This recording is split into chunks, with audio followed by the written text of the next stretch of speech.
conforme uno va leyendo el libro y el retrato que se hace del actual presidente del PP y sus colaboradores y el funcionamiento del partido, creo que es inevitable preguntarse cómo es posible que Cayetana siga en su escaño o siga en este PP. Pues lo explico en la penúltima página del libro. Podemos releer, pero creo que no hace falta. El que llegue, pues llegará y lo entenderá. Creo que he intentado explicarlo a fondo, ¿no? Yo utilizo una expresión que me parece que haber escrito este libro y haberlo dejado en el debate público, haberme marchado, hubiera sido lo fácil y lo vulgar, ¿no? Porque yo creo que habría sido en el fondo como una derrota no solamente personal, que eso es secundario, sino una derrota a la política. Se hubiera sido un acto de resignación. Hubiera sido decir que la política deseable, la política en la que yo creo, no es posible en el actual ecosistema. Y yo creo que eso es falso. Yo creo que sí se puede hacer una política distinta y no solamente que es posible una política deseable, es decir, adornada de unas ciertas virtudes, sino que además es imprescindible para que esa política exista que haya políticos en ejercicio dispuestos a afrontar los costes enormes que hacer esa política puede tener. Pero andando en esta cuestión, creo que estamos seguros, por ejemplo, de que tú, te perdona el tuteo por colegas de profesión, sí. Pero creo que tú no serías capaz, por ejemplo, de trabajar en un periódico que fuera un páramo intelectual como el que tú describes en el libro. Es verdad, yo digo muchas cosas muy distintas en este libro y es verdad que, en fin, es normal y lógico que los medios se hayan centrado en 3 o 4 cosas llamativas, ¿no? Pero también digo en ese mismo párrafo del final del libro y a lo largo del libro que yo he conocido en la política y en mi partido gente extraordinaria, gente que antepone el patriotismo y los valores y las convicciones y los principios a consideraciones personales, gente que entiende, en fin, que la política es mucho más que el simple, la lucha descarnada por el poder dentro de una organización. Casi todo el mundo que ha leído el libro, los que lo han leído, reconocen y que es que lo que ahí se cuenta es verdad. Es decir, ahí hay hechos fácticos, como digo muchas veces. A mí me gustan mucho los hechos y esto es un relato de hechos. Y también hay reflexiones políticas, ideológicas, etc., ¿no? Sobre las reflexiones cada uno puede compartirlas o no, o estar de acuerdo o no, pero nadie ha dicho que los hechos que se relatan no son verdad. Y esos hechos describen una situación de la política en España. A partir de un caso concreto, que es mi experiencia, que es mi vida de los últimos varios años en España, pero que es, creo que perfectamente aplicable a mucho más allá de mi entorno inmediato. Yo soy, y lo he dicho, una anécdota. Somos casi todos una anécdota. Todos los personajes que aparecemos en ese libro somos anécdotas que iluminan categorías. En el libro, cuando hablas de esas prácticas que degradan la política, muchas de ellas son de carácter muy maquiavélico.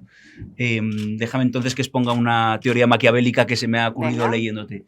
Digo, Cayetana con este libro lo que está haciendo es pasar una especie de test de la democracia interna al PP. Es algo así como decir, a ver cuántos son capaces de aguantar. Es una provocación, no es eso. Al contrario, es un libro que es curioso todo el debate que se ha producido en torno a los diputados, etc. Es un libro que defiende de manera acérrima, enérgica, beligerante, diría, la autonomía del diputado. Y no me refiero ya solo a la mía. Es decir, yo cuento en el libro cómo defendí como portavoz que mis compañeros del Congreso y los del Senado, eurodiputados, pero sobre todo los que yo tenía más cerca, tuvieran mucho más margen de deliberación, de discrepancia, de debate, de libertad de pensamiento. Es un ejemplo palmario.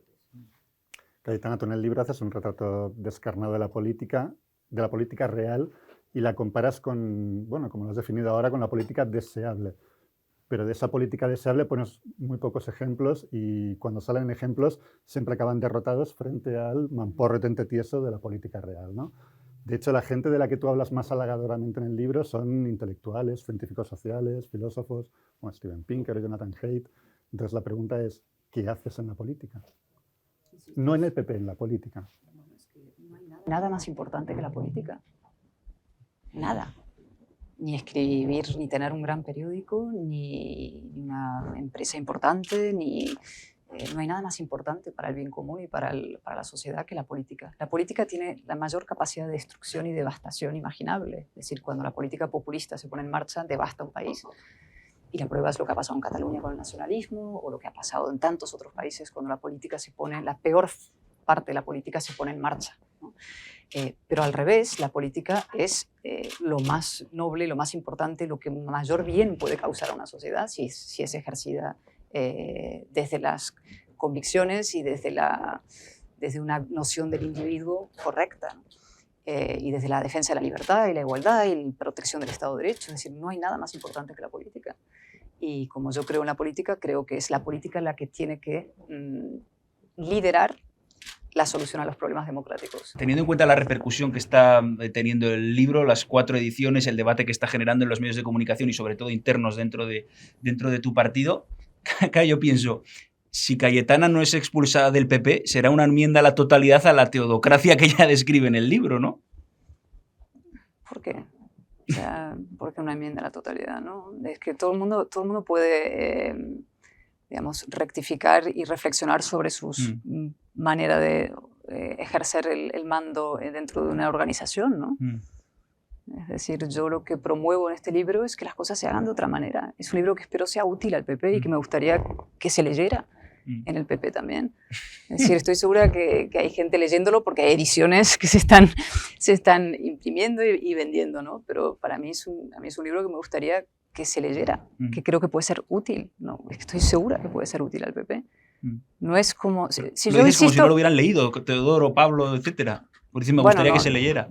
Bueno, es que han dicho que no lo han leído alguno. Entonces yo me creo lo que la gente dice. Cuando dicen no he leído, pues digo, pues no lo he leído, pero opino, prefiero que opine. Mira, sobre esto de las críticas que se han producido, a mí me parece normal y lógico, incluso enriquecedor. Este libro está escrito para que haya y para provocar un debate público sobre lo que nos está pasando en la política. Yo no rechazo ninguna de las críticas, ni siquiera las más severas, ni siquiera los insultos, te diré. Preferiría que se hicieran a partir de la lectura del libro.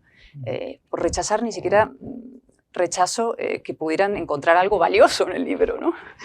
En fin, reconozco el derecho de los nuestros a decir que, oye, hay cosas que no están mal en el libro, estaría bien. No lo he dicho como retrato global, lo digo por la relación con la portavocía. No, y vayamos a lo serio, ¿no? ¿Por qué me llamo Casado y qué pasó, ¿no? Que es lo que me estás preguntando, ¿no? Cayetana es una extraordinaria portavoz en el Congreso de los Diputados.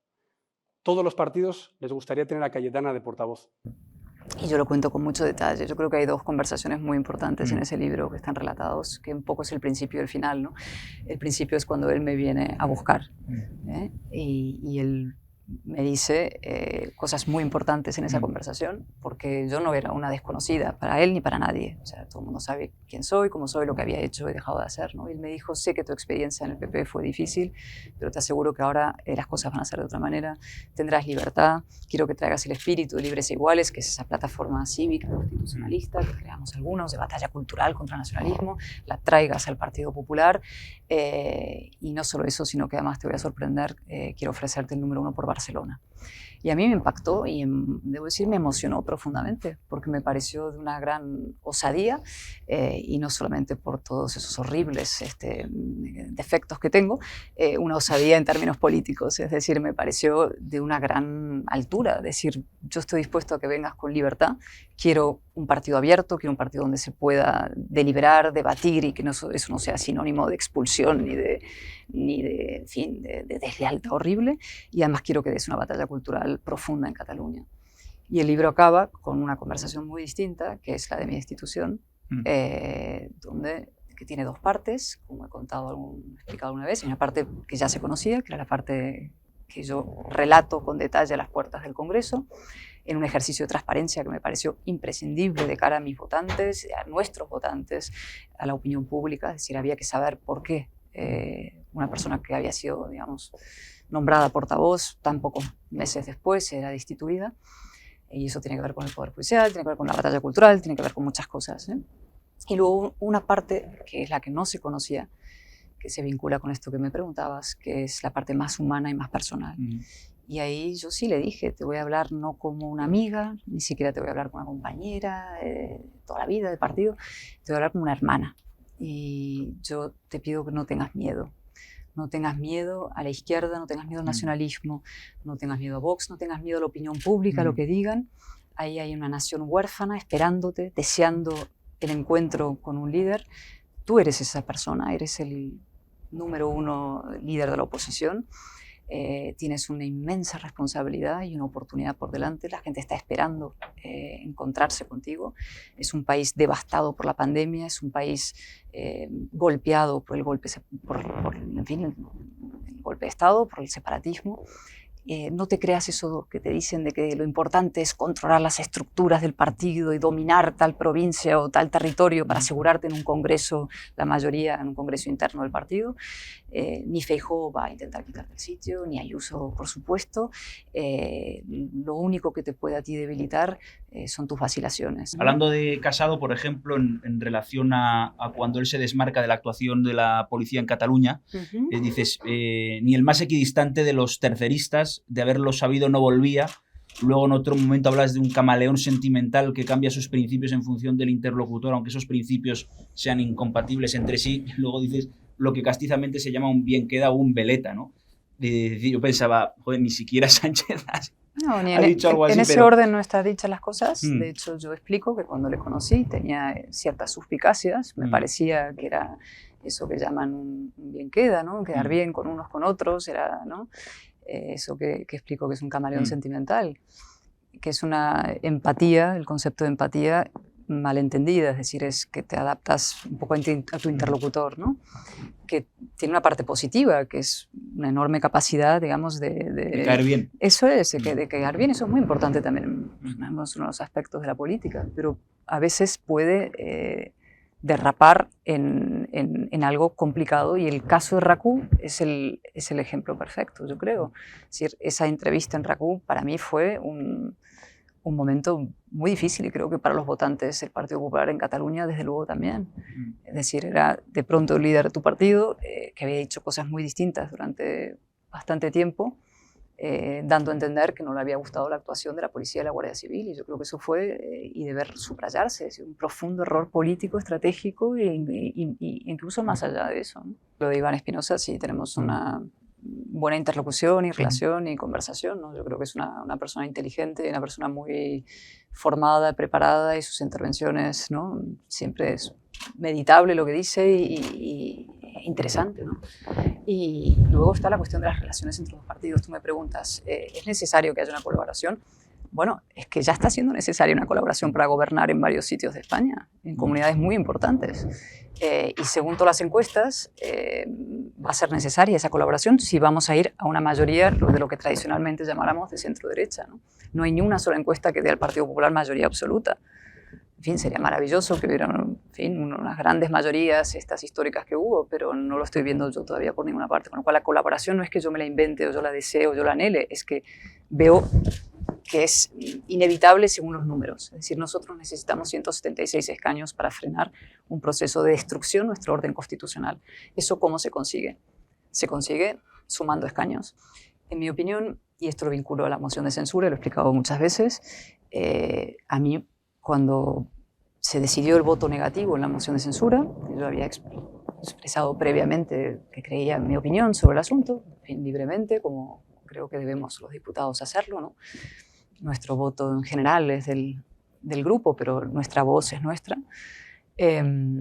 Pues ese voto negativo, acompañado de unos ataques personales tan fuertes de parte de Pablo Casado a Santiago Abascal, en mi opinión, tenían un grave riesgo, que era cronificar el voto de Vox y hacer muy difícil la vuelta de muchos votantes de Vox al PP original del que se habían ido, o incluso la incorporación de muchos jóvenes que ahora encontraban en Vox una fuerza atractiva, joven, así, y audaz, que pudieran una vez más, digamos, o por primera vez votar al PP, ¿no? Esa era mi gran preocupación, y creo que eso se debe gestionar no con ataques, sino con gran liderazgo. Es decir, si nosotros tenemos un gran proyecto, liderazgo, y hacemos las cosas bien, todo eso se va a alinear, ¿no?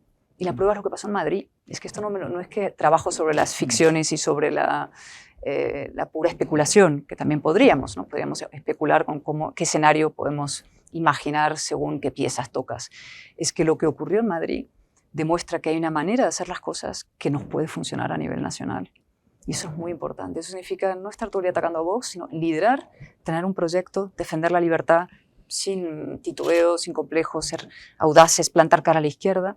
Y eso tuvo 3 efectos: derrotar sin paliativos a Pedro Sánchez, expulsar de la política a Pablo Iglesias, frenar el crecimiento de Vox, incorporar a muchos, gente de centro-izquierda, centro-derecha, gente de derechas, a un proyecto bajo las siglas del PP. Y sobre los líderes, ¿no?, esta reflexión sobre los solistas y los no solistas. Es decir, claro que hacen falta solistas. Un líder, en parte, es un solista. O sea, ni Adenauer, Churchill, ni nadie se hubiera quejado de que hay figuras en sus estructuras y sus partidos. Tú necesitas grandes figuras y personas con carácter, audacia y personalidad, ¿no? En una orquesta siempre hay un solista.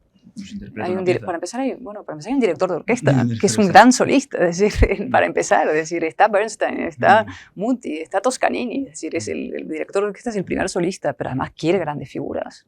Ninguno de ellos creo que se hubiera tampoco quejado de tener grandes figuras en sus orquestas, es decir, creo que se confunden planos, se confunden y siempre se confunden. Y vuelvo a la reflexión anterior, se confunden, se llama personalismo a la personalidad o se llama ¿no?, divismo al ejercicio necesario del liderazgo. Y yo sí creo en el liderazgo y creo que nuestro problema, y muy estructural en España, es que tenemos una profunda desconfianza en el individuo. O sea, cuando un individuo destaca, un individuo pues es desconfianza, tendemos a la manada. Hablando de verdad de Teodoro García Egea, ayer dijo en una entrevista que tú le habías ofrecido ser ministro con Sánchez de un gobierno del PSOE con el PP. La pregunta es muy clara. ¿Eso es verdad? Yo creo que si él leyera el libro sabría que eso es imposible.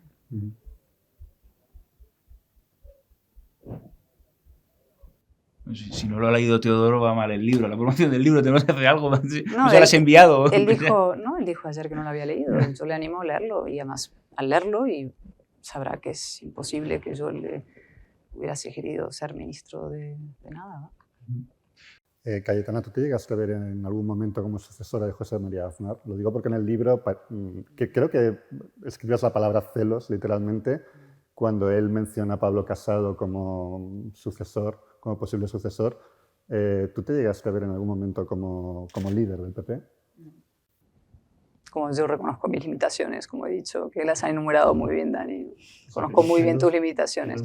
No, me parecía, yo lo cuento, ¿no?, cuando José María Aznar muy pronto, un día en un mitin en Ávila, dijo, y si me sucede, que me suceda, me ve suceder, mi sucesor será Pablo Casado. Después de lo que había pasado con Rajoy, pensé que eso no era lo correcto, digamos. Me parecía precipitado y me parecía que era un gesto complejo en el momento en el que estábamos y donde estábamos en la Fundación. Lo cuento. En varios pasajes del libro tú te defines como una perdedora, como con el mito romántico de la épica del perdedor, ¿no? Pero del perdedor que a pesar de todo tiene razón, que pierde precisamente porque tiene razón, pierde, ¿no? Pero, hombre, uno no entra en política para caer con épica y tener toda la razón, ¿no? Uno entra en política para cambiar las cosas. En ese aspecto, ¿tú crees que...? Yo no soy una pura idealista. En fin, tiendo a creer que, en fin, insisto, lo deseable, incluso casi lo ideal, no diré lo ideal, es posible, pero lo deseable sí. Esa es la diferencia entre lo deseable y lo ideal. El ideal yo sé que no es posible, pero lo deseable sí sé que es posible y además necesario, y lucharé para que sea, en fin, efectivo, ¿no? Esa es un poco la diferencia. Otra cosa es que creo que hace falta para dar estas grandes causas, estas grandes batallas, una notable dosis de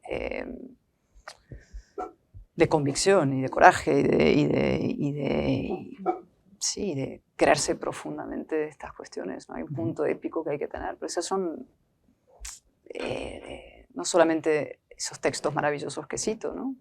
Ese tan estupendo de Weber, cuando dice, para dedicarse a la política uno tiene que ser un líder, y no solamente un líder, sino también un héroe, en un sentido muy sobrio de la palabra. Pues pongo el acento en lo sobrio, ¿eh? Es decir, un héroe sí, pero en un sentido sobrio de la palabra. Tienes que estar dispuesto a asumir una dosis de conflicto y de contradicción y de incomodidad muy grande, ¿no? A eso me refiero. Hay que tener una disposición a subir la cuesta. Tú vas contra la corriente y vas cuesta arriba, porque la natural tendencia de la gente, desde luego en la política, es buscar el cuesta abajo, y en la manada, donde esté cómodo y con la corriente, ¿no? Y cualquier empresa digna de tal nombre, empeño digno de tal nombre, empresa es el uso antiguo de la palabra, requiere de una cierta disposición a encarar la corriente, ¿no? Y si eso lo llamas épica, yo no lo llamo épica, lo llamo dignidad casi.